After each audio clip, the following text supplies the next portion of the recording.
নমস্কার, আমি চন্দ্রিমা। আজকে জ্যোতিষ আলোচনা থাকছে ২রা জুন বৃহস্পতি পার্মানেন্টলি মিথুন রাশি পরিবর্তন করে কর্কট রাশিতে উচ্চস্থ হতে চলেছে আগামী ১ বছরের জন্য। কেন এটা বড় পরিবর্তন? কারণ বৃহস্পতি, শনি, রাহু, কেতু এই ৪ টি গ্রহ যখন রাশি পরিবর্তন করে তখন মানুষের জীবনে কিন্তু মেজর ইমপ্যাক্টস বহন করে নিয়ে আসে। এবং কর্কট রাশির ঘরে বৃহস্পতির যেই পরিবর্তন, রাশি পরিবর্তন করে উচ্চস্থ হতে চলেছে, এটা প্রায় কিন্তু ১২ বছর পরে সংযোগটা স্থাপন করছে।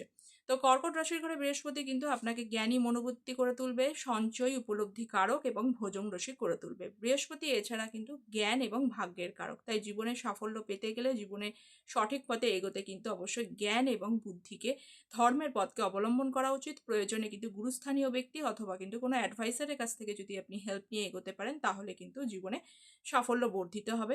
এছাড়া ৩টি রাশির জন্য অবশ্যই কিন্তু টার্নিং পয়েন্ট, সেটা হলো ওয়াটারি সাইন, কর্কট, বৃশ্চিক, মীন রাশি থেকে যারা বিলং করেন তাদের জন্য অবশ্যই টার্নিং পয়েন্ট। এছাড়া বৃহস্পতি যাদের এই ঘরে অবস্থান করছে অথবা দৃষ্টি দিচ্ছে, এছাড়া বৃহস্পতি নিজের নক্ষত্র অথবা শনি বা বুধের নক্ষত্রে অবস্থান করছে, তারাও কিন্তু কম বেশি কিন্তু এই বৃহস্পতির ভালো মন্দ ভালো রেজাল্ট অবশ্যই পাবেন। তো আলটিমেটলি ভালো রেজাল্ট পেতে গেলে কতটা আপনাকে জীবনে উন্নতি করতে পারছেন, আপনি কতটা আপনার সাফল্য বর্ধিত হবে, তার জন্য অবশ্যই পার্সোনাল জন্মছক বিচার করা প্রয়োজন। তো যারা কনসালটেশন নিতে চান তাদের জন্য কমেন্ট সেকশনে মেল আইডি দেওয়া থাকে। সকলে ভালো থাকবেন, চ্যানেলটা সাবস্ক্রাইব করে পাশে থাকবেন। Thank you.